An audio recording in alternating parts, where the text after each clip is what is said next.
നമസ്കാരം. മലയാളി വാർത്ത ഇൻസൈഡിലേക്ക് സ്വാഗതം. ഒരു വശത്ത് കേന്ദ്ര സർക്കാർ, മറുവശത്ത് കേരളത്തിൻ്റെ ആഭ്യന്തരമന്ത്രി DGP നക്ഷത്രമെണ്ണുകയാണ്.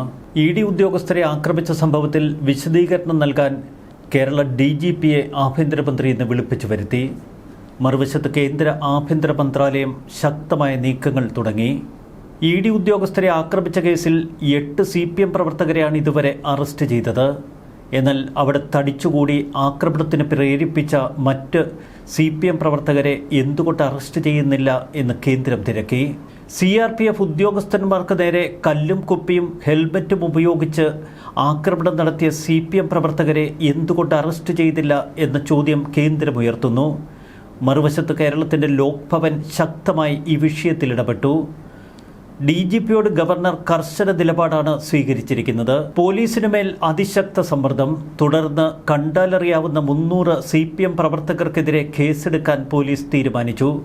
300 പേരെയും പോലീസ് അറസ്റ്റ് ചെയ്യേണ്ട സ്ഥിതിവിശേഷത്തിൽ എത്തിച്ചേരുന്നു. ഇവർക്കെതിരെ ഗുരുതര വകുപ്പുകളാണ് ചുമത്താൻ പോലീസ് ഉദ്ദേശിക്കുന്നത്.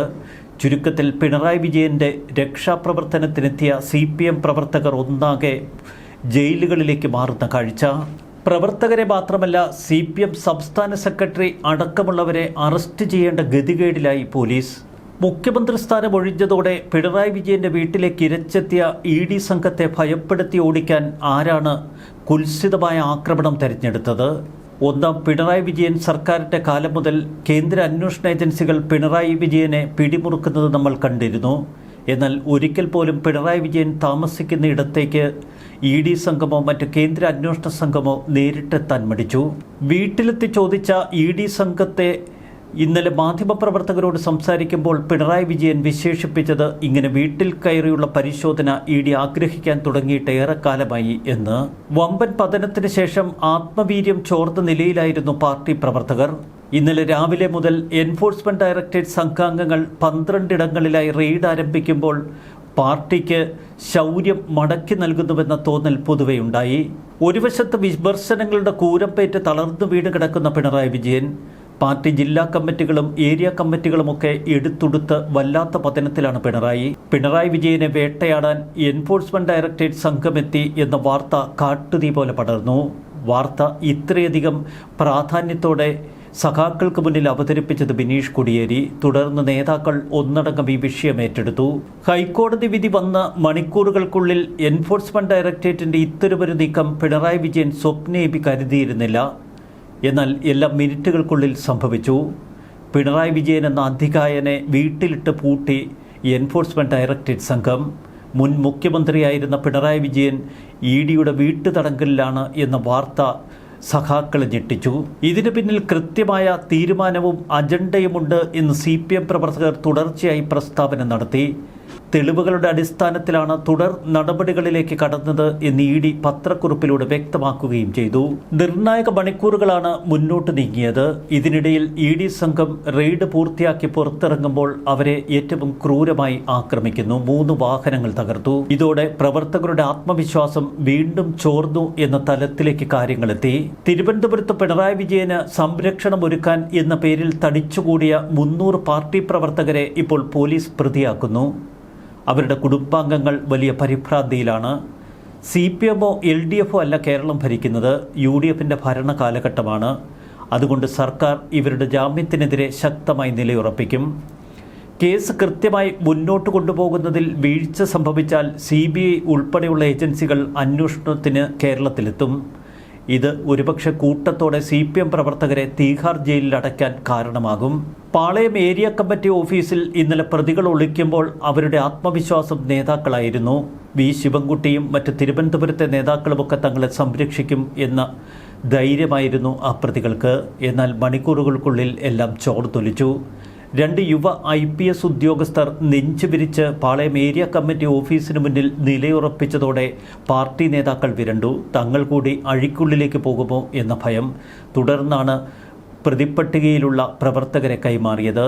എന്നാൽ അതുപോരാ, 300 പേരെ കൈമാറണമെന്ന ആവശ്യം ഇപ്പോൾ പോലീസ് മുന്നോട്ട് വച്ചിരിക്കുന്നു. CMRL നിന്ന് 2 കോടി രൂപ വീണ കൈപ്പറ്റിയത് നിയമവിരുദ്ധ ഇടപാടാണ് എന്ന ആദായനികുതി തർക്കപരിഹാര ബോർഡ് കണ്ടെത്തിയപ്പോൾ മുതൽ പിണറായിക്ക് പാർട്ടി തീർത്തുവരുന്ന പ്രതിരോധ കവചം അതൊരിക്കൽ കൂടി ഇന്നലെ നമ്മൾ കണ്ടു. എന്നാൽ അന്വേഷണ ഏജൻസികളോട് കലി തീർത്തതോടെ പാർട്ടി ഇപ്പോൾ പിണറായി വിജയനെതിരെ തിരിഞ്ഞിരിക്കുന്നു. ഇത്തരമൊരു ആസൂത്രിത ആക്രമണത്തിന് പിന്നിൽ ആര് എന്നന്വേഷിക്കുകയാണ് എം.വി. ഗോവിന്ദൻ ഉൾപ്പെടെയുള്ളവർ. പാർട്ടി നേതാക്കൾക്ക് പാർട്ടി അണികളുടെ മേൽ ഒരു നിയന്ത്രണവുമില്ലാത്ത അവസ്ഥയായിരുന്നു ഇന്നലെ ബേക്കറി ജംഗ്ഷനിൽ നമ്മൾ കണ്ടത്. പിണറായി വിജയന് ഒരു ഇരപരിവേഷം ലഭിക്കും എന്ന് രാവിലെ പാർട്ടി പ്രാദേശിക നേതാക്കളും അണികളുമൊക്കെ കരുതിയിരുന്നു. ഗോവിന്ദനും കണക്കുകൂട്ടിയത് അങ്ങനെ. എന്നാൽ ഇരപരിവേഷത്തിൽ നിന്ന് മാറി വില്ലൻ ഭാവത്തിലേക്ക് പിണറായി പിന്നീട് കടന്നു. തന്നെ സംരക്ഷിക്കാനെത്തിയ പാർട്ടി പ്രവർത്തകർക്ക് നന്ദി പറഞ്ഞ പിണറായി വിജയൻ ഈ ആക്രമണത്തെ ന്യായീകരിക്കുന്നത് കേരളത്തെ ഞെട്ടിച്ചു. ചില അമിതാവേശക്കാരാണ് ഇന്നലെ ഇത്രയധികം ദുരന്തം വരുത്തിവെച്ചത് എന്ന് പാർട്ടിയുടെ ചില നേതാക്കൾ അടക്കം പറയുന്നു. കേന്ദ്രം രണ്ടും കൽപ്പിച്ച് തന്നെയാണ് നീങ്ങിയത് എന്ന് വ്യക്തം. അതുകൊണ്ടാണ് ഡൽഹിയിൽ പ്രതിഷേധ പ്രകടനം നടത്തിയ ജനറൽ സെക്രട്ടറി ഉൾപ്പെടെയുള്ളവരെ കസ്റ്റഡിയിലെടുത്തത്. എം.എ. ബേബി ഇന്നലെ ഡൽഹി പോലീസിന്റെ കക്ഷത്തിലിരുന്ന് വിയർക്കുന്നത് നമ്മൾ കണ്ടു. ചുരുക്കത്തിൽ പിണറായി വിജയൻ വീണ്ടും എൻഫോഴ്സ്മെന്റ് ഡയറക്ടറേറ്റിന്റെ അന്വേഷണത്തിലൂടെ ദുർബലനായി മാറിയാൽ അത് പാർട്ടി അണികളുടെ ആത്മവീര്യം കൂടുതൽ ചോർത്തിക്കളയും. പിണറായി പാർട്ടിയിൽ നിന്ന് ഒറ്റപ്പെടുന്ന സ്ഥിതിവിശേഷത്തിലെത്തും. തോൽവിയുടെ യഥാർത്ഥ കാരണങ്ങൾ കണ്ടെത്താതിരിക്കാനുള്ള പിണറായി വിജയൻ പക്ഷത്തിന്റെ തന്ത്രമാണ് ഈ റെയ്ഡും അനുബന്ധ സംഭവങ്ങളും എന്ന് പ്രചരിപ്പിക്കുന്നവരുണ്ട്. എന്നാൽ ഇവിടെ പിണറായി വിജയൻ തീർത്തും ദുർബലനായി ഇന്ന് മാറിയിരിക്കുന്നു. കേരളത്തിൻ്റെ പല ഭാഗങ്ങളിൽ ഇന്ന് അതിശക്ത പ്രതിഷേധ പ്രകടനങ്ങളും സമരങ്ങളും ഉണ്ടാകും എന്ന് ഇന്നലെ പാർട്ടി പറഞ്ഞിരുന്നു. ഇന്ന് എല്ലാം കൂട്ടിലും വീട്ടിലുമായി ഒളിച്ചിരിക്കുന്നു. തിരുവനന്തപുരത്തെ 300 പാർട്ടി പ്രവർത്തകർ അഴിക്കുള്ളിലായാൽ കാര്യങ്ങൾ കൈവിട്ടു പോകുമെന്ന് പാർട്ടി നേതൃത്വത്തിന് വ്യക്തമായി അറിയാം. അണികൾ തങ്ങളെ ഉപേക്ഷിക്കും. ED സംഘത്തെ ആക്രമിച്ച കേസിൽ 3 CPM പ്രവർത്തകർ കൂടി ഇന്ന് അറസ്റ്റിലായി. നരുവാമൂട് സ്വദേശി കിരൺ, വട്ടിയൂർക്കാവ് സ്വദേശി അനിൽ, അമൽ എന്നിവരെയാണ് ഇന്ന് പിടികൂടിയത്. അമലിനെ കോട്ടയം രാമപുരത്തു നിന്നാണ് അറസ്റ്റ് ചെയ്തത്. ഇപ്പോൾ കേസിൽ അറസ്റ്റിലായവരുടെ എണ്ണം 8. Branch secretary Nithin Raj, DYFI ജില്ലാ vice president Shahin, Nemom block secretary Sreejith, മേഖലാ കമ്മിറ്റി അംഗം ജീവൻ, കാരവിള യൂണിറ്റ് സെക്രട്ടറി മനോജ് എന്നിവരെ ഇന്നലെ പോലീസ് അറസ്റ്റ് ചെയ്തിരുന്നു.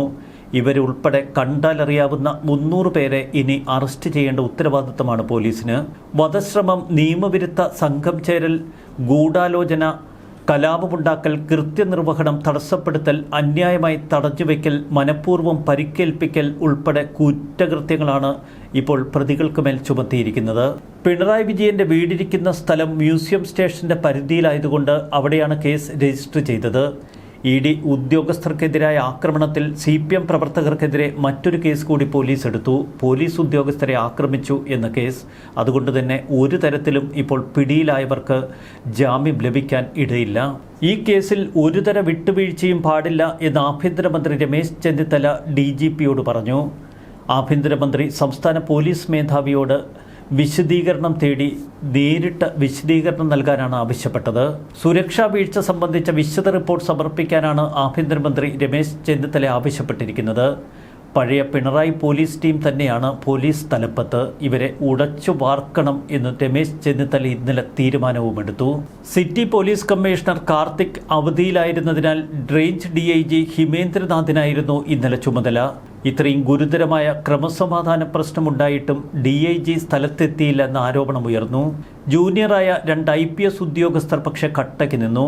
സാധാരണഗതിയിൽ രാഷ്ട്രീയ നേതാക്കളുടെ വിരട്ടലുകൾക്ക് മുന്നിൽ ഇത്തിരി പതറാറുള്ള പോലീസ് ഉദ്യോഗസ്ഥർക്ക് അപവാദമായി ഈ 2 യുവ IPSകാർ. ഒടുവിൽ ADGP H. വെങ്കടേഷ് എത്തി വൈകിട്ടോടെ പ്രതികളെ വിട്ടുകിട്ടിയതിന് ശേഷമാണ് സംഘർഷത്തിന് അയവ് വന്നത്.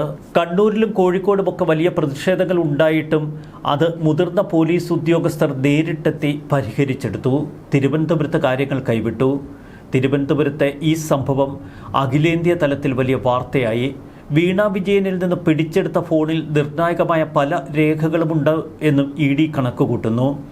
ഈ ഫോൺ ഫോറൻസിക് പരിശോധനയ്ക്ക് അയച്ചിരിക്കുകയാണ്. ഏറ്റവും അടുത്ത ദിവസം തന്നെ വീണയെ വിളിപ്പിച്ചു വരുത്തി അറസ്റ്റ് ചെയ്യാനുള്ള നടപടിക്രമങ്ങൾ ED തുടങ്ങിവെച്ചു.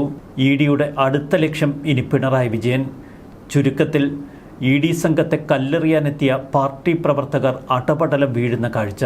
ന്യൂസ് ഡെസ്ക് മലയാളി വാർത്ത ഇൻസൈഡ്.